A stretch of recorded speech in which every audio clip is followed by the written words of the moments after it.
Welcome to our channel. Today we how to authenticate with Google Home for smart devices, full guide step by step clearly. To begin, make sure your Google Home device is plugged in and set up properly. Download the Google Home app from the App Store or Google Play Store.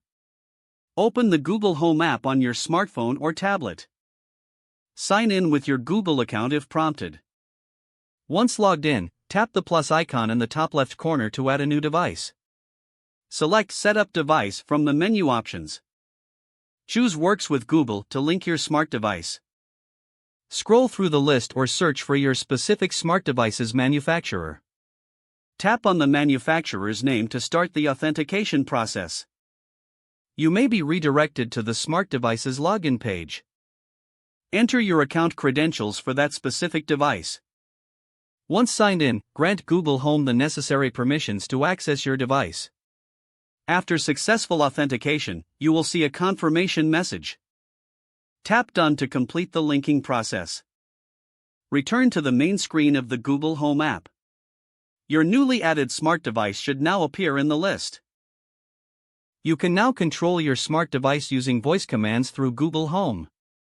Try saying, "Hey Google, turn on the device name," to test the connection.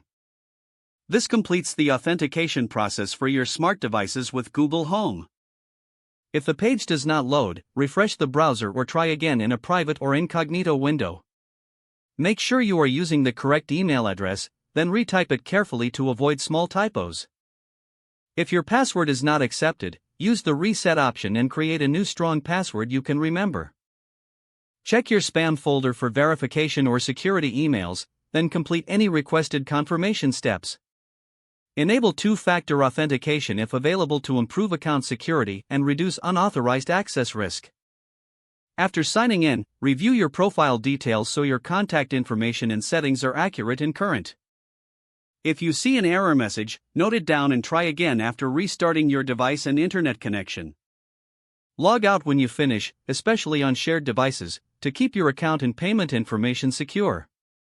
If the page does not load, refresh the browser or try again in a private or incognito. Don't forget to like this video and subscribe to our channel for more step-by-step tech guides.